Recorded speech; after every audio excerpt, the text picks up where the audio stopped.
नमस्कार। प्रस्तुत है हरियाणा राज्य की साप्ताहिक समाचार समीक्षा। लेखक हैं वरिष्ठ पत्रकार दिनेश गोयल और वाचिका निधि मुंजाल। प्रसिद्ध उपन्यासकार, कवि, लेखक और पत्रकार बंकिम चंद्र चटर्जी द्वारा रचित राष्ट्रीय गीत वंदे मातरम 7 नवंबर 1875 को लिखा गया था। वंदे मातरम पहली बार मासिक साहित्यिक पत्रिका बंगदर्शन में उनके उपन्यास आनंद मठ में प्रकाशित हुआ था। वर्ष 1896 में कांग्रेस के 12वें कलकत्ता अधिवेशन में रविंद्रनाथ टैगोर द्वारा इस गीत को गाया गया। मातृभूमि को शक्ति, समृद्धि और दिव्यता के प्रतीक इस गीत ने हमारे देश की एकता और आत्मगौरव की जागृत भावना को काव्यात्मक अभिव्यक्ति दी। ये गीत जल्द ही राष्ट्र के प्रति समर्पण का एक चिरस्थायी प्रतीक बन गया। देखते ही देखते वंदे मातरम देश के स्वतंत्रता संग्राम का स्वर बन गया। एक ऐसा स्वर जो हर क्रांतिकारी की जुबान पर था, एक ऐसा स्वर जो हर भारतीय की भावनाओं को व्यक्त कर रहा था।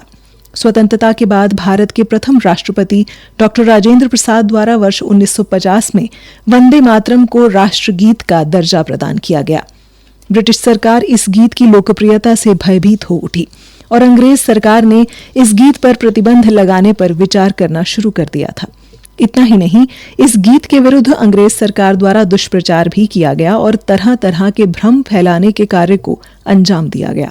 राष्ट्रीय गीत वंदे मातरम के 150 वर्ष पूरे होने पर देश भर में स्वर्ण उत्सव मनाया जा रहा है। इस मौके पर दिल्ली के इंदिरा गांधी स्टेडियम में साल भर चलने वाले कार्यक्रमों की शुरुआत की गई है। प्रधानमंत्री नरेंद्र मोदी द्वारा इस राष्ट्रगीत के 150 साल पूरे होने के मौके पर एक डाक टिकट और सिक्का भी जारी किया गया। प्रधानमंत्री का मानना है कि वंदे मातरम सिर्फ शब्द नहीं, संकल्प है। ये गीत मां भारती की आराधना करता है और हर भारतीय के अंदर आत्मविश्वास का भाव जगाता है। इस गीत ने भारतीय स्वतंत्रता संग्राम में प्राण फूंकने का कार्य किया है।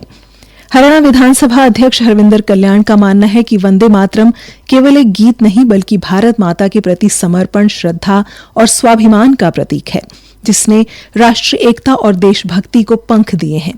वंदे मातरम गीत ने स्वतंत्रता संग्राम के दौरान करोड़ों भारतीयों को एक सूत्र में जोड़ा और राष्ट्रीय चेतना को सशक्त बनाया। केंद्रीय मंत्री मनोहर लाल का मानना है कि वंदे मातरम केवल यही गीत हमारे देश के स्वतंत्रता आंदोलन की आत्मा रहा है। ये गीत उस समय के हर भारतीय के हृदय में जोश, आत्मबल और स्वाभिमान की ज्योति जलाने का मंत्र सिद्ध हुआ था। इस गीत ने देश को एकता के सूत्र में पिरोया और आज भी ये हमें मातृभूमि के प्रति समर्पण, त्याग और सेवा की प्रेरणा देता है। हरियाणा के मुख्यमंत्री नायब सिंह सैनी का मानना है कि वंदे मातरम गीत ने गुलामी की बेड़ियों में जकड़े भारतवासियों में आत्मबल, अनुशासन और त्याग की भावना जगाई थी। इस गीत में वो दिव्य शक्ति है जिसने ब्रिटिश साम्राज्य को हिला दिया था और युवाओं के भीतर क्रांति की ज्योति प्रज्वलित की थी। अंग्रेज इस गीत से डरते थे क्योंकि हथियारों से कई गुना अधिक शक्ति इस गीत में थी। भाजपा के राष्ट्रीय सचिव ओम प्रकाश धनखड़ का मानना है कि वंदे मातरम गीत भारतीय स्वाधीनता आंदोलन की आध्यात्मिक और सांस्कृतिक धुरी है। ये गीत उन हजारों लाखों क्रांतिकारियों की प्रेरणा रहा जिन्होंने विदेशी शासन के सामने सर नहीं झुकाया और मातृभूमि की रक्षा के लिए हंसते हंसते फांसी का फंदा स्वीकार कर लिया। ये वही गीत था जिसके साहस ने चंद्रशेखर आजाद को ये संकल्प दिया कि मैं आजाद पैदा हुआ हूं और आजाद ही मरूंगा। चंद्रशेखर आजाद ने अत्याचार के आगे कभी सिर नहीं झुकाया। ये वंदे मातरम की ही आत्मा थी जिसने उन्हें अडिग खड़ा रखा। हरियाणा सरकार ने भी वंदे मातरम गीत के 150 वर्ष पूरे होने के अवसर पर राज्य में विभिन्न कार्यक्रम आयोजित करने का फैसला किया है।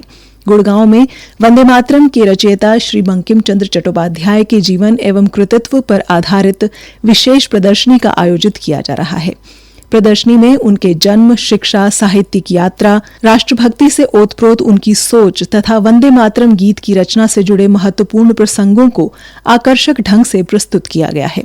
इसके साथ ही प्रदर्शनी में वंदे मातरम गीत के इतिहास, इसकी प्रेरणादायी भूमिका और स्वतंत्रता आंदोलन के दौरान इस गीत ने भारतीय जनमानस में जो जोश और राष्ट्रीय चेतना जगाई, उसे भी विस्तार से दर्शाया गया है। 12 नवंबर को हरियाणा राज्य की सभी पंचायती राज संस्थानों में विभिन्न प्रकार के कार्यक्रम आयोजित किए जाएंगे। 13 नवंबर को राज्य के सभी स्कूलों और 14 नवंबर को राज्य के सभी उच्च शिक्षण संस्थानों में वंदे मातरम गीत को न सिर्फ गाया जाएगा बल्कि इस गीत से जुड़े विभिन्न पहलुओं पर चर्चा भी की जाएगी। 15 नवंबर को राज्य के सभी अस्पतालों और पुलिस थानों में वंदे मातरम गीत से संबंधित कार्यक्रम होंगे। 15 नवंबर तक सभी जिला केंद्रों में सामूहिक वंदे मातरम गायन एवं सभा कार्यक्रम आयोजित किए जाएंगे। वंदे मातरम 150 विषय पर जिला मुख्यालयों पर प्रदर्शनी का आयोजन होगा। आनंद मठ और वंदे मातरम के ऐतिहासिक एवं साहित्यिक पक्ष पर संगोष्ठियां आयोजित की जा रही हैं। विद्यालयों एवं महाविद्यालयों में वंदे मातरम 150 एवं भारतीय स्वतंत्रता संग्राम विषय पर निबंध, चित्रकला एवं कविता आदि विभिन्न प्रतियोगिताएं आयोजित की जाएंगी।